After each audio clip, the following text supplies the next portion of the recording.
வணக்கம். ஜூன் மாதம் 5ஆம் தேதி ஒரு பெரிய சமூக திருத்தத்தோடைய பொன்விழா. அதை எல்லாருமே மறந்து போய்விட்டோம். அது என்னன்னா, கைரிக்ஷாவை அகற்றி அது இருந்த இடத்துல சைக்கிள் ரிக்ஷாவை தமிழக அரசு அமலுக்கு கொண்டு வந்தது. அதோட வரலாறு என்ன அப்படிங்கிறத தான் இன்னைக்கு பார்க்க போகிறோம். வாங்க.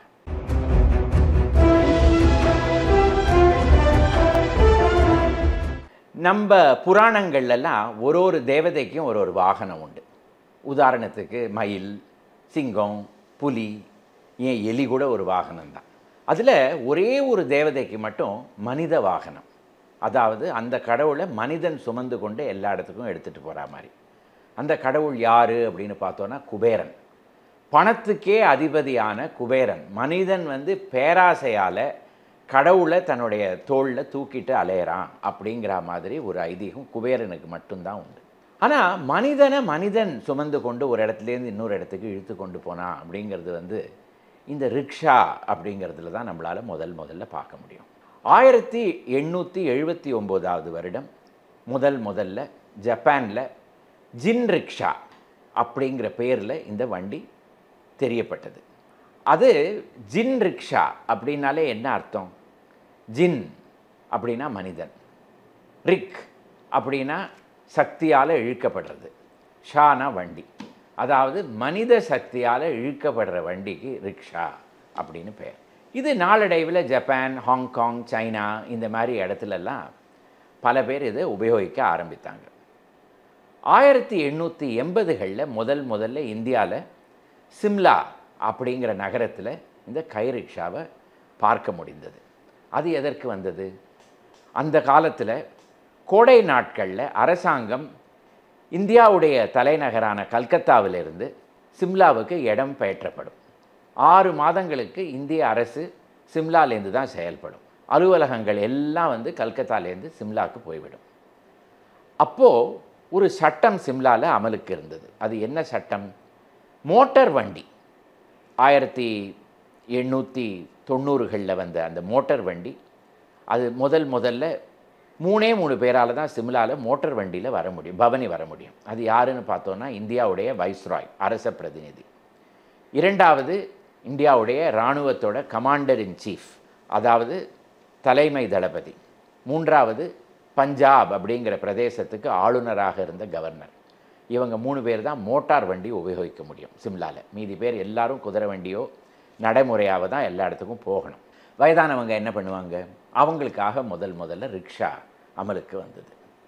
அதற்கு பிறகு நாளடைவில் அது இந்தியா பூரா பல நகரங்களுக்கு பரவியது. தமிழகத்துக்கும் அதே போல தான் வந்தது. முதல்லேருந்தே ஒரு மனிதன் இன்னொரு மனிதனை இழுத்து கொண்டு செல்வதா அப்படிங்கிற ஒரு பெரிய கேள்வியும் எழும்பியது. ஆனால் பொது போக்குவரத்து அதிகமாக இல்லாத அந்த காலத்தில் மக்கள் ஒரு இடத்துல இன்னொரு இடத்துக்கு போனோன்னா என்ன பண்ணுவது? அப்போது ஜட்கா வண்டி இருந்தது, குதிரை வண்டி இருந்தது, அதே போல் ட்ராம் இருந்தது. ஆனால் மிக அருகே இருக்கிற பல இடங்களுக்கு போக வேண்டும்னா இந்த ரிக்ஷாவை தான் எல்லாரும் உபயோகித்து கொண்டு வந்துட்டு இருந்தாங்க. அப்போவே எழுத்தாளர்களெல்லாம் என்ன எழுதியிருக்காங்கன்னா, மனசாட்சியோடைய வாயை பொத்தின பிறகு தான் நம்மளால் ரிக்ஷாவில் ஏற முடியும் அப்படின்னு எழுதியிருக்காங்க. C.W. ராம்சன் அப்படின்னு ஒரு ஆங்கிலேய எழுத்தாளர். அவர் 1930களில் சென்னைக்கு A City in Transition அப்படின்னு ஒரு புத்தகம் எழுதினார். அதில் அவர் என்ன எழுதுகிறார்னா, இந்த ரிக்ஷாவில் ஏறுறதுக்கு முன்னாடி ஒரு நிமிஷம் நம்ம யோஜனை பண்ணி பார்க்கணும். அவனுடைய முதுகில் எவ்வளோ வேர்வை, அவன் எவ்வளவு கஷ்டப்பட்டு நம்மளை இழுத்துட்டு போயிட்டுருக்கான். ஆனாலும் அந்த வண்டியில் ஏறாமல் இருக்க முடியாது.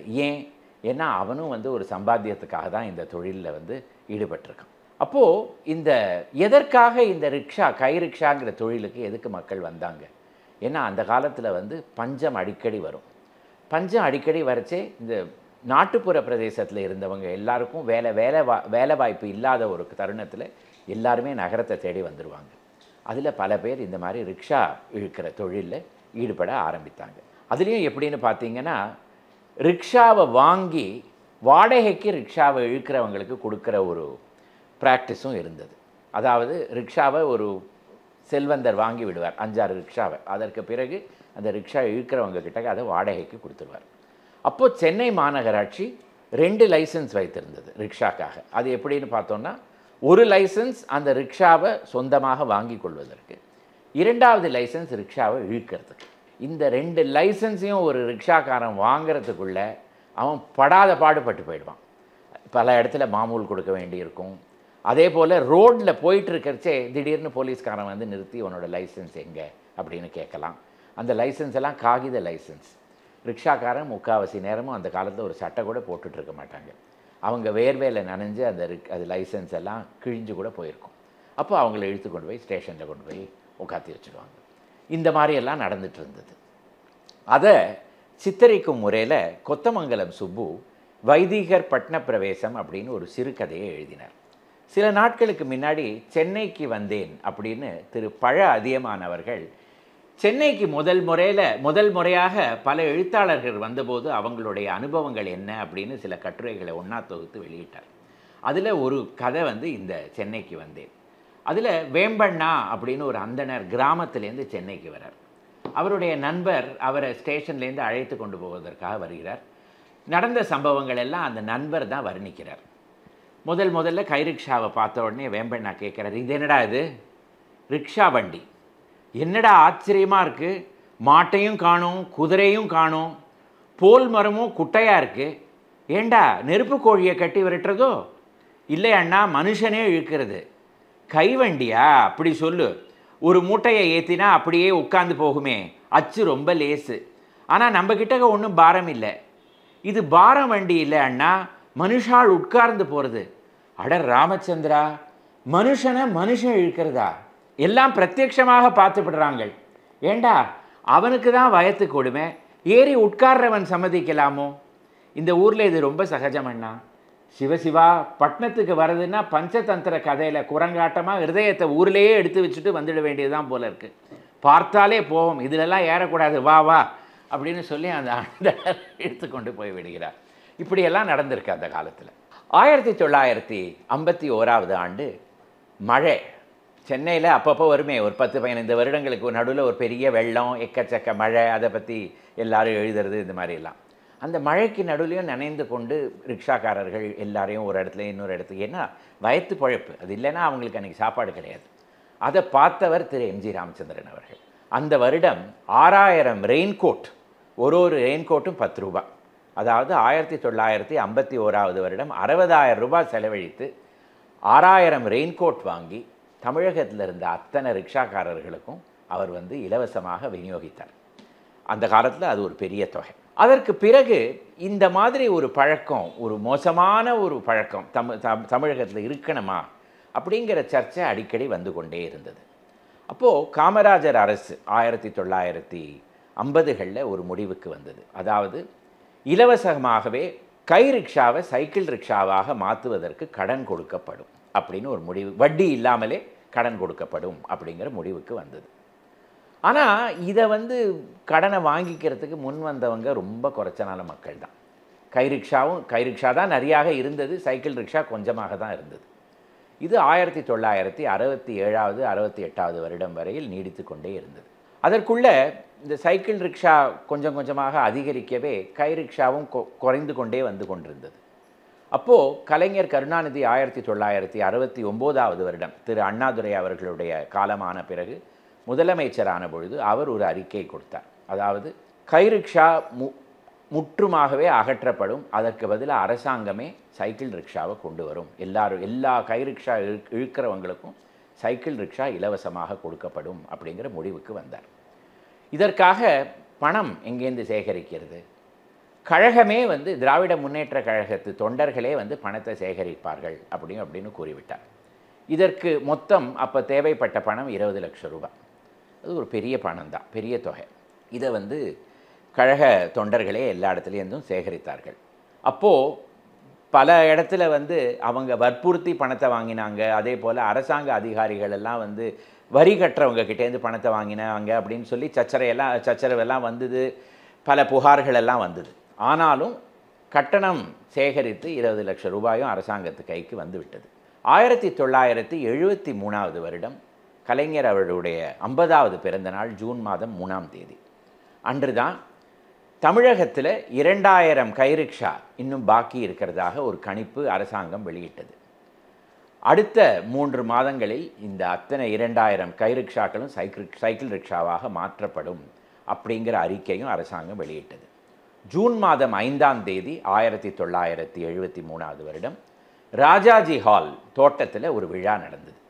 அன்று 300 கை ரிக்ஷாக்காரர்களை அழைத்து 301 கை ரிக்ஷாக்காரர்களை அழைத்து அவங்களுக்கு அவங்களுடைய கை ரிக்ஷாவை அவங்கக்கிட்டேருந்து வாங்கி சைக்கிள் ரிக்ஷா அவங்களுக்கு இலவசமாக கொடுக்கப்பட்டது. அதற்கு பிறகு யாரெல்லாம் அவங்களுடைய கை ரிக்ஷாவை மாற்றணும்னு ஆசைப்படுறாங்களோ அந்தந்த போலீஸ் ஸ்டேஷனில் போய் அங்கே தன்னுடைய கை ரிக்ஷாவை கொடுத்து சைக்கிள் ரிக்ஷாவாக மாற்றிக்கொள்ளலாம் அப்படிங்கிற ஒரு அறிக்கையும் அரசாங்கம் வெளியிட்டது. இதில் முன்னாடியே நான் சொன்னேனே, சில பேருக்கு கை ரிக்ஷா சொந்தமாக இருந்தது, சில பேர் கை ரிக்ஷாவை இழுத்து கொண்டிருந்தாங்க. யாருக்கெல்லாம் கை ரிக்ஷா அவங்க சொந்தமாக இல்லாமல் வாடகை கை ரிக்ஷாவை இழுத்துட்டு இருந்தாங்களோ அவங்களுக்கெல்லாம் அரசாங்கம் இலவசமாகவே சைக்கிள் ரிக்ஷாவை கொடுத்தது. யாரெல்லாம் சொந்தமாக கை ரிக்ஷாவை வைத்துக்கொண்டு அதை பிறர் மூலமாக அதை செயல்பட்டு கொண்டு வந்துட்டு இருந்தாங்களோ அவங்களுக்கெல்லாம் 200 ரூபாய் சன்மானம் கொடுத்து அந்த கை ரிக்ஷாவை வாங்கி கொண்டது அரசாங்கம். இந்த கை ரிக்ஷாவுடைய டிப்ரிசியேஷன் வேல்யூ, அதாவது அதை தள்ளுபடி செஞ்சுருந்தோன்னா அதில் 20 ரூபா கூட மிஞ்சிருக்காது. அதனால் பல பேர் அந்த அவங்களுடைய கை ரிக்ஷாவை அரசாங்கத்திடம் கொடுத்து அந்த 200 ரூபாயை வாங்கி கொண்டு போய்விட்டாங்க. கடைசியில் செப்டம்பர் மாதம் 15ஆம் தேதி, அதாவது திரு அண்ணாதுரை அவர்களுடைய பிறந்த நாள் அன்னைக்கு முற்றிலும் தமிழகத்தில் ஒரு கை ரிக்ஷா கூட இல்லாமல் எல்லாமே சைக்கிள் ரிக்ஷாவாக மாறிவிட்டது. இது 1973 ஆண்டு. அதற்கு 2 ஆண்டுகள் முன்னாடி திரு எம்ஜிஆர் அவர்கள் ரிக்ஷாக்காரன் அப்படின்னு ஒரு படத்தில் நடித்தார்கள். அந்த படத்தில் அவர் ஒரு சைக்கிள் ரிக்ஷா ஓட்டுபவராக தான் வந்தார். அந்த படம் ஒரு பெரிய ஹிட்டாக வெற்றிகரமான படமாக மாறிவிட்டது. அவருக்கு அதில் ஒரு தேசிய விருது கூட கிடைச்சது. அதனால திரு எம்ஜிஆருக்கும் இந்த சைக்கிள் ரிக்ஷாவுக்கும் ஒரு பெரிய தொடர்பு வந்துவிட்டது. இப்போது எப்படி சமீப காலத்தில் ஆட்டோ ரிக்ஷாக்கும் ரஜினிகாந்துக்கும், சூப்பர் ஸ்டார் ரஜினிகாந்துக்கும் எப்படி ஒரு தொடர்பு இருக்கோ அதே போல் அந்த காலத்தில் திரு எம்ஜிஆருக்கும் சைக்கிள் ரிக்ஷாக்கும் ஒரு பெரிய தொடர்பு. ஒரு 10 வருடங்களுக்கு முன்கூட்டி கூட நீங்கள் பார்த்துருக்கலாம், இந்த ஜார்ஜ் டவுன், மயிலாப்பூர் இந்த பகுதியிலெல்லாம் சைக்கிள் ரிக்ஷா ஓட்டுறவங்க எம்ஜிஆரோட படத்தை அந்த சைக்கிள் ரிக்ஷா முன்னாடி வச்சுருப்பாங்க. அது ஏன்னு கேட்டிங்கன்னா, அவர் எங்களுக்கு கடவுள் மாதிரி, அவர்னால தான் எங்களுக்கு இந்த மாதிரி ஒரு சைக்கிள் ரிக்ஷா வந்தது அப்படின்னெல்லாம் கூட சொல்லுவாங்க. ஆனால் எந்த வருடம் அரசாங்கம் கை ரிக்ஷா எல்லாம் அகற்றி சைக்கிள் ரிக்ஷாவை அமலுக்கு கொண்டு வந்ததோ அதே வருடம் 200 ஆட்டோ ரிக்ஷாவும் சென்னையில் இருந்தது. அதிலேருந்து ஆட்டோ ரிக்ஷாவோட புழக்கம் அதிகமாக ஆக ஆரம்பித்து விட்டது. இப்போது சைக்கிள் ரிக்ஷாவை சென்னையில் பார்க்கவே முடியாது. 1 லட்சத்துக்கு மேலே ஆட்டோ ரிக்ஷா தான் சென்னையில் இருக்குது. மாற்றம் அப்படிங்கிறது தான் ஒரே கான்ஸ்டன்ட் அப்படின்னு ஆங்கிலேயத்தில் ஒரு எக்ஸ்பிரஷன் உண்டு, change is the only constant. அதுக்கு இதுவும் ஒரு உதாரணம் தான். கை ரிக்ஷா இருந்த இடம் தெரியாமல் போய் அந்த இடத்துல சைக்கிள் ரிக்ஷா வந்தது. இப்போ சைக்கிள் ரிக்ஷா எங்கே இருக்குதுன்னு கூட தெரியாமல் ஆட்டோ ரிக்ஷா அந்த இடத்த கைப்பிடித்து விட்டது. அதுதான் மாற்றம், அதுதான் வரலாறு. இப்போது இந்த ப்ரோக்ராமில் மயிலாப்பூரில் சங்கர்னு ஒருவர், அவர் சைக்கிள் ரிக்ஷாவை ஓட்டிக்கொண்டு இன்னும் திரு எம்ஜிஆரோட படங்களெல்லாம் ஒட்டி அதை எடுத்துக்கொண்டு போகிறார். அவரை பற்றி ஒரு சில படங்களெல்லாம் நம்ம பார்க்க போகிறோம். வாங்க. வணக்கம், என் பேர் சங்கர். மந்தவெளியில் நான் வீடு, மயிலாப்பூரில் ரிக்ஷா ஓட்டுறேங்க. காலத்தி கடை வாசலில் இப்போது 30-35 வருஷமாக ஓட்டுறேன். 94லேருந்து ஓட்டுறேன். நான் ஒரு எம்ஜிஆர் ஃபேனு. 45 வருஷமாக எம்ஜிஆர் ரசிகராகிறேன். இன்னும் எந்த பக்கமாக மாறல, இனியும் மாறவும் மாட்டேன். என் ரிக்ஷாவில் ஃபுல்லாக எம்ஜிஆர் படம் தான் இருக்கும். ஒரு வாரத்துக்கு ஒரு வாட்டி சில்லுங்களை அப்பப்போ மாற்றிக்கிட்டே இருப்பேன். எல்லோரும் விரும்பி பார்ப்பாங்க. என்ன ஸ்டைலில் மாற்றிக்கிறான் அப்படின்னு விரும்பி பார்க்குறவங்க நிறைய பேர் இருக்கிறாங்க. ஆட்டோவில் போகிறவங்க, காரில் போகிறவங்க எல்லாம் திரும்பி பார்ப்பாங்க, என்ன ஸ்டைலில் வச்சுக்கிறான்னு. எனக்கு புக்கு மாதத்துக்கு ஒரு 2 புக்கு வருது. அதை வாங்கி அதில் இருக்கிற ஸ்டில்லை வச்சு மாற்றுவேன். என் வண்டினா எல்லாருக்கும் வந்ததுலே மயிலாப்பூர் வரைக்கும் எல்லாருக்கும் நல்லா பழக்கம், நல்லா தெரியும். அதனால் எனக்கு என்ன கஸ்டமர் இருக்கிறாங்க, என்னை கூப்பிடுவாங்க. இது அது வரைக்கும் வச்சு ஓட்டினுக்கிறேன். வண்டியை விடக்கூடாது. 2வது எம்ஜிஆரை யாரும் நடுப்புற மறக்கக்கூடாதுன்றதுக்கோசம் நான் இந்த ஃபோட்டோ வச்சு எல்லாருக்கும் ஞாபகப்படுத்தினுக்கிறேன். ஆரம்பத்தில் கை ரிக்ஷா தான் இருந்தது. கை ரிக்ஷா போனதுக்கு அப்புறம் தான் சைக்கிள் ரிக்ஷா வந்தது. அப்போது கை ரிக்ஷாலே நிறைய பேர் போவாங்க. மனுஷன் வச்சு இசுக்கூடாதுன்றதுக்கோசம் கை ரிக்ஷாவை எடுத்துகிட்டு சைக்கிள் ரிக்ஷா உருவாக்குனாங்க. ஆண்டனி ஸ்கூல் பக்கத்தில் ஃபுல்லாக கை ரிக்ஷா தான் நிற்கும். எல்லாம் வயசானவங்க அதில் வந்து 2 பேர் தான் ஏறலாம், கையில் இஸ்துன்னு ஓடுவாங்க. அது இப்போ கல்கத்தாவில் இருக்குது அந்த வண்டி இன்னும். கல்கத்தாவில் இன்னும் அந்த கை ரீச்சா எடுக்கலை இருக்குது. அதே மாதிரி மந்தவெளி பஸ் ஸ்டாண்டு அங்கேயும் கை ரீச்சா, மயிலாப்பூர் டேங்க் ஏண்டா கை ரீச்சா, அப்புறம் இந்த பக்கம் சித்திரகோளம் பக்கம் காந்தி சிலையாண்டா கை ரீச்சா தான் இருந்தது. மூலமொழி கை ரீச்சா ஸ்டாண்ட் தான் அதிகமாக இருந்தது. அதுக்கப்புறம் சைக்கிள் ரீச்சா வந்தது. சைக்கிள் ரீச்சா ஸ்டாண்டும் கிடையாது இப்போ. மயிலாப்பூர் மந்தவெளியில் நான் ஒரு ஆள் தான் ஓட்டுறேன். சுதந்திரத்துக்கு பிறகு தமிழக அரசு பல புரட்சிகரமான மாற்றங்களெல்லாம் கொண்டு வந்ததுக்கு முன்னோடியாகவே இருந்திருக்கிறது. உதாரணத்துக்கு திரு காமராஜர் அவர்களுடைய மதிய உணவு திட்டம். அதே போல் இந்த கைரிக்ஷா மாதிரி கைரிக்ஷாவை அகற்றி சைக்கிள் ரிக்ஷாவாக ஒரே நாளில் மாற்றினதும் ஒரு பெரிய புரட்சிகரமான ஒரு முடிவு தான். ஆரம்ப காலத்தில் சென்னையில் அரசுடைய போக்குவரத்தெல்லாம் கிடையாது. அந்த காலகட்டத்தில் எல்லோரும் நடந்துதான் சென்று கொண்டிருந்தார்கள். அதற்கு பிறகு குதிரை வண்டிகள், ஜட்கா வண்டிகள் இப்படியெல்லாம் ஆன பிறகு 19வது நூற்றாண்டுடைய கடைசி காலத்தில் சென்னைக்கு ட்ராம் வந்தது. சரி, ட்ராமுடைய வரலாறு நீங்கள் இன்னும் சொல்லவே இல்லையே என்று நீங்கள் கேட்கலாம். ஆனால் எனக்கு ஒரு கோர்வையாக இன்னும் சென்னை நகரத்துடைய ட்ராம் வரலாறு எனக்கு கிடைக்கவில்லை. அது வந்த உடனே அந்த கதையுடன் நான் அவசியம் வருகிறேன். ஆனால் 1925வது வருடம் சென்னை ட்ராம் ஊழியர்கள் வேலை நிறுத்தம் செய்தார்கள். உடனே அந்த சென்னை ட்ராம்வேஸ், மெட்ராஸ் ட்ராம்வேஸ் கார்ப்பரேஷன் என்ற நிறுவனம் சுமார் 30 பேருந்துகளை சென்னை நகரத்தில் அமலுக்கு கொண்டு வந்தது. சென்னை ட்ராம் உபயோகித்து கொண்டிருந்த மக்கள் எல்லோருமே பஸ்ஸில் செல்ல ஆரம்பித்தார்கள். இந்த பஸ் சேவை 1928வது வருடம் வரையில் நீடித்தது. அதற்கு பிறகு மெட்ராஸ் ட்ராம்வேஸ் கார்ப்பரேஷன் அந்த பஸ் சேவையை நிறுத்திவிட்டு பழையபடி ட்ராம் சர்வீஸையே தொடக்கிவிட்டது. இப்படியே ட்ராம் சர்வீசஸ் நடந்து கொண்டு வந்தது. ஆனால் சென்னை நகரம் பேருந்து சவாரி என்பது என்ன என்பதை கண்டுபிடித்து விட்டது. உடனே தனியார் துறையில் பஸ் ஆபரேட்டர்ஸ் முன்வர ஆரம்பித்தார்கள். அதற்கு பிறகு படிப்படியாக சென்னையில் பேருந்துகள் வர ஆரம்பித்தன. 1947வது வருடம், அதாவது இந்தியா சுதந்திரம் அடையும் வருடம், சென்னையில் சுமார் 200 பேருந்துகள் இருந்ததாக நமக்கு தெரிய வருகிறது. அவர்கள் எல்லோருமே பேருந்துகளை இந்த நகரத்தில் நடத்தி கொண்டு வந்தார்கள். அதே வருடம் சென்னை அரசு, அதாவது மெட்ராஸ் மாகாண அரசு தன்னுடைய சொந்த பஸ் சேவையை தொடக்கியது. ஒரு 30 பஸ்ஸுகளை சென்னை நகரத்திற்கு அறிமுகம் செய்தது. இதுதான் அரசு போக்குவரத்துடைய தொடக்கம்.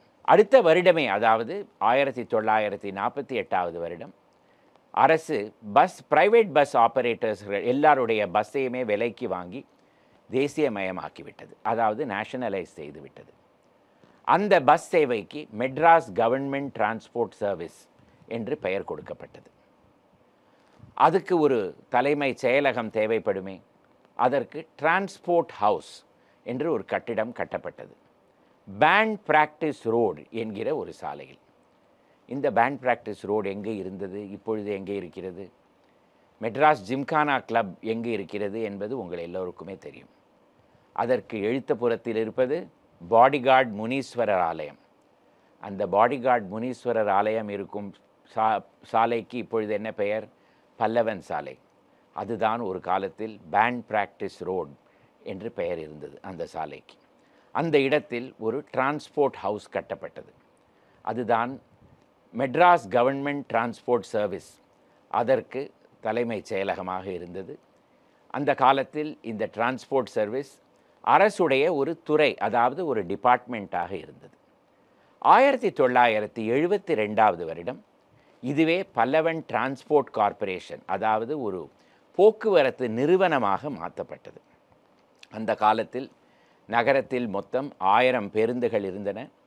12 லட்சம் மக்கள் இந்த பேருந்துகளை உபயோகித்து கொண்டு வந்தார்கள் என்று நமக்கு தெரிய வருகிறது. இப்பொழுது 3000 பேருந்துகள் இருக்கின்றன. 26 லட்சம் மக்கள் பேருந்துகளை உபயோகிக்கிறார்கள் என்கிற புள்ளி விவரம் அந்த மெட்ரோபாலிட்டன் டிரான்ஸ்போர்ட் கார்ப்பரேஷனுடைய வெப்சைட்டிலிருந்து நமக்கு தெரிய வருகிறது. ஆனால் 12 லட்சம் மக்கள் உபயோகித்து கொண்டிருந்த காலத்தில் சென்னையுடைய பாப்புலேஷன் நீங்கள் மொத்தம் பார்த்தீர்களானால் 20 லட்சம் இருந்திருக்கும். ஆனால் இப்பொழுது 1 கோடி மக்கள் இந்த நகரத்தில் இருக்கிறார்கள். அதில் 26 லட்சம் மக்கள் தான் பேருந்துகளில் செல்கிறார்கள் என்றால் நமக்கு நம்ப முடியவில்லை. ஆனால் அதுதான் இப்பொழுது இருக்கும் நிலைமை.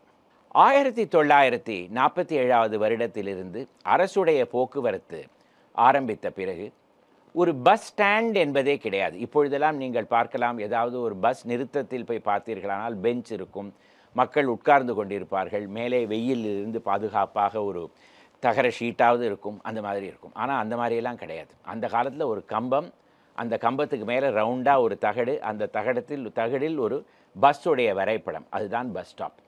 அந்த இடத்தில் மக்கள் போய் நிற்பார்கள், பேருந்துகள் வரும், அதில் ஏறிக்கொண்டு செல்வார்கள். இப்படி தான் இருந்தது.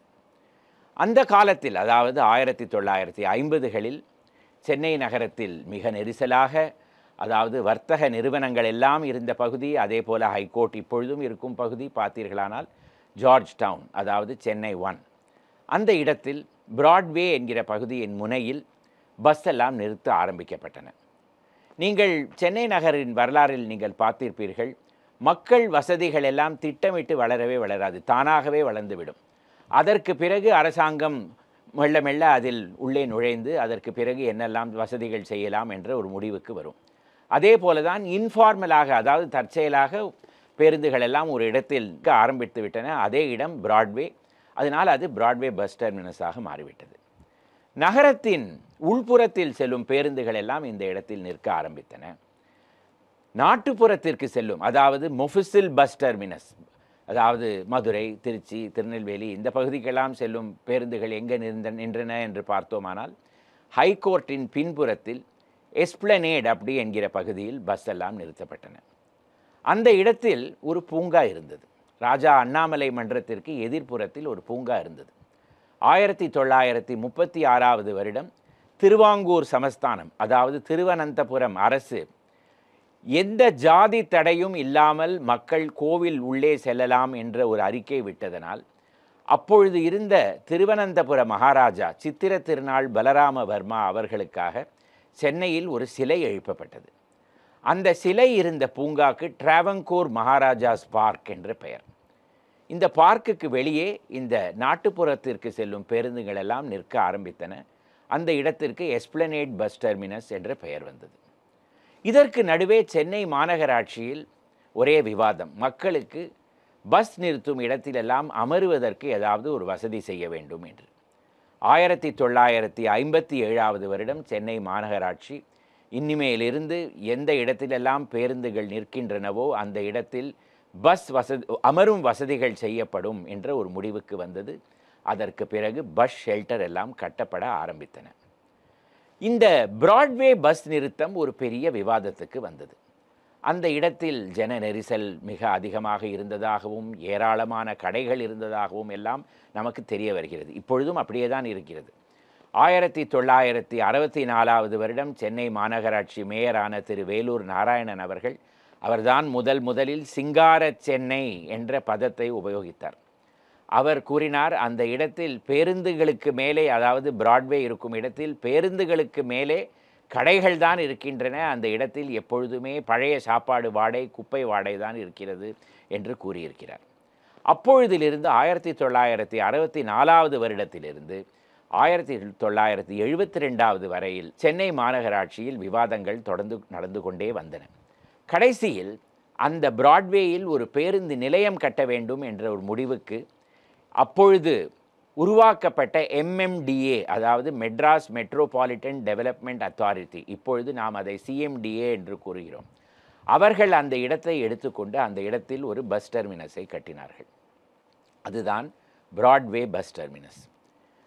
அந்த பிராட்வே பஸ் டெர்மினஸ் நாளடைவில் அதற்கு விரிவாக்கம் தேவைப்பட்ட உடனே அதற்கு பின்புறத்தில் இருந்த மெட்ராஸ் யுனைடெட் கிரிக்கெட் கிளப் என்கிற ஒரு சமூகத்திலிருந்து அதோடைய நிலங்கள் எல்லாம் கொள்ளப்பட்டு அந்த இடத்தில் அந்த பிராட்வே பஸ் ஸ்டாண்ட் விரிவாக்கம் அடைந்தது. ஆனாலும் ஜன நெரிசல், கூட்டம் எல்லாம் அப்படியே தான் இருந்தது, அது மாறவே இல்லை. அந்த எஸ்பிளனேடில் இருந்த அந்த நாட்டுப்புற பஸ் சர்வீஸ், அதாவது மொஃபிசில் பஸ் ஸ்டாண்ட், ஒரு காலத்தில் அந்த திருவனந்தபுர மகாராஜாவுடைய பூங்காவையே முழுங்கிவிட்டது. அந்த இடத்தில் அது ஒரு பெரிய பஸ் டெர்மினஸாக வந்து அந்த மகாராஜாவோட சிலை மட்டும் அனாதையாக அந்த இடத்தில் இருந்து பிறகு அவரும் அந்த இடத்திலிருந்து மாற்றப்பட்டு இப்பொழுது அடையாறில் அனந்த பத்மநாப சுவாமி கோவில் ஓரத்தில் இப்பொழுது அந்த சிலை இருக்கிறது. 1994 வருடம் இந்த பல்லவன் போக்குவரத்து கழகம் இரண்டாக பிரிக்கப்பட்டது. வட சென்னைக்கு பல்லவன் போக்குவரத்து கழகமும் அதே போல தென் சென்னைக்கு டாக்டர் அம்பேத்கர் போக்குவரத்து கழகமும் உருவாக்கப்பட்டது. இது இரண்டுமே மறுபடியும் 2001 ஆண்டு ஒன்றாக இணைக்கப்பட்டு மெட்ரோபாலிட்டன் டிரான்ஸ்போர்ட் கார்ப்பரேஷன், அதாவது மாநகர போக்குவரத்து கழகம் என்ற ஒரு புது பெயரில் செயல்பட ஆரம்பித்தது. இந்த போக்குவரத்து கழகத்துடைய தலைமைச் செயலகம் டிரான்ஸ்போர்ட் ஹவுஸ் என்று நான் கூறினேன் இல்லையா? 1972 வருடம் பல்லவன் போக்குவரத்து கழகம் வந்த உடனே அந்த கட்டிடத்திற்கு பல்லவன் ஹவுஸ் என்று பெயர் மாற்றப்பட்டது. அதே போல அது இருந்த பேண்ட் பிராக்டிஸ் சாலைக்கு பல்லவன் சாலை என்றும் பெயர் கொடுக்கப்பட்டது. இப்பொழுதும் அதே பெயர்தான் இருக்கிறது. இப்படியெல்லாம் வளர்ந்தது நம் சென்னையின் bus terminus, Broadway bus terminus. அடிக்கடி அரசிலிருந்து ஏதாவது ஒரு அறிக்கை புதுசாக வந்து கொண்டே இருக்கும். அந்த இடத்தில் ஒரு மல்டி லெவல் பார்க்கிங் லாட் கட்ட வேண்டும், அந்த இடத்தை மாடர்னைஸ் செய்ய வேண்டும் என்றெல்லாம். ஆனால் ஒன்றுமே முடிவுக்கு வந்ததாக தெரியவே இல்லை. ஆனால் இப்பொழுது அந்த இடத்தில் சுமார் 300 கோடி செலவில் அடுக்குமாடி கட்டடம் கட்டப்படுவதாக ஒரு முடிவுக்கு வந்திருக்கிறது சென்னை மாநகராட்சி. அதை கட்டும் பொழுது அந்த இடத்தில் இருக்கும் பிராட்வே பஸ் நிறுத்தம் தீவுத்திடலுக்கு மாற்றப்படும் என்றும் கூறுகிறது. இந்த பிராட்வே பஸ் டெர்மினஸுக்கு அருகே ஒரு கட்டிடம், அதற்கு குறளகம் என்று பெயர். இந்த குறளகம் 1960களில் தமிழ்நாடு அரசுடைய காதி மற்றும் கிராம தொழில் நிறுவனத்துடைய தலைமைச் செயலகமாக கட்டப்பட்டது. 1962 வருடம் திருமதி சௌந்தரம் ராமச்சந்திரன் அவர்களால் அடிக்கல் நாட்டப்பட்டு 1968 வருடம் பொங்கல் தினத்தன்று அறிஞர் அண்ணாதுரை அவர்களால் திறந்து வைக்கப்பட்ட கட்டிடம். மிக அழகான அரசால் கட்டப்பட்ட ஒரு மிக அழகான 5 மாடி கட்டடம். அந்த காலத்தில் 70 லட்சம் செலவில் கட்டப்பட்டது. அந்த கட்டடத்தையும் இடிக்கப் போவதாக அரசாங்கம் ஒரு முடிவுக்கு வந்திருக்கிறது. கட்டிடம் எழுப்பப்படலாம், பார்க்கிங் லாட்டாக வளரலாம், எல்லாமே செய்யலாம். ஆனால் இந்த நெரிசலான இடத்தில் இப்படி ஒரு கட்டிடம் 8 மாடி கட்டடமாக இருந்தாலும் சரி, அது தேவையா என்ற கேள்வி கேட்டுக்கொண்டே இருக்க வேண்டியிருக்கிறது. சரி, நீங்கள் இப்படி ஒரு பிற்போக்குவாதியாக இருக்கிறீர்களே, டெவலப்மெண்ட் என்றாலே அடுக்குமாடி கட்டடம் கட்ட வேண்டும் என்று அல்லவா அப்படின்னு நீங்கள் கேள்வி கேட்கலாம். ஏற்கனவே இந்த பகுதியில் பல அடுக்குமாடி கட்டடங்கள் எல்லாம் இருக்கின்றனவே. உதாரணத்துக்கு டெலிஃபோன் ஹவுஸ் இருக்கிறது, இந்த மாதிரியெல்லாம் கட்டடம் இருக்கிறதே, அதற்கு என்ன கூறுகிறீர்கள் என்று கேட்கலாம். ஆனால் அந்த கட்டடங்கள் எல்லாம் இருப்பதனாலே இந்த பகுதி ஏற்கனவே ஒரு நெரிசலான பகுதியாக மாறிவிட்டது. இதே இடத்தில் இன்னொரு அடுக்குமாடி கட்டடமா? அதற்கு பிறகு இப்பொழுதெல்லாம் குளோபல் வார்மிங் என்று கூறிக்கொண்டே வருகிறோம். அதாவது பகல் வேளையில் வெப்பநிலை மிகவும் அதிகமாக ஆகிக்கொண்டே வருகிறது என்று. இதற்கு ஏர்பன் ஐலண்ட் எஃபெக்ட் தான் காரணம் என்று கூறுகிறார்கள். அதாவது மாநகரங்களில்தான் இந்த அளவுக்கு வெப்பநிலை அதிகமாக ஆகிறது என்று கூறுகிறார்கள். இதற்கு காரணமே அடுக்குமாடி கட்டடங்கள், அதில் செயல்படும் ஏர் கண்டிஷனர்ஸ், இதெல்லாம் தான். அடுக்குமாடி கட்டிடம் தடைப்பட்டு விட்டதால் வளர்ச்சி தடைப்படாது. வரும் தலைமுறைகளுக்கு எந்த மாதிரி நகரத்தை நாம் விட்டு செல்கிறோம் என்பதுதான் கேள்வி. அதில் சுற்றுச்சூழலுக்கு ஒரு பெரிய பங்கு உண்டு. இந்த மாதிரி அடுக்குமாடி கட்டடங்கள் எல்லாம் சுற்றுச்சூழலை பாதிக்கும் கட்டடங்களே. அரசாங்கம் இதை பற்றி யோசனை செய்த பிறகு ஒரு நல்ல முடிவுக்கு வரும் என்று நான் எதிர்பார்க்கிறேன்.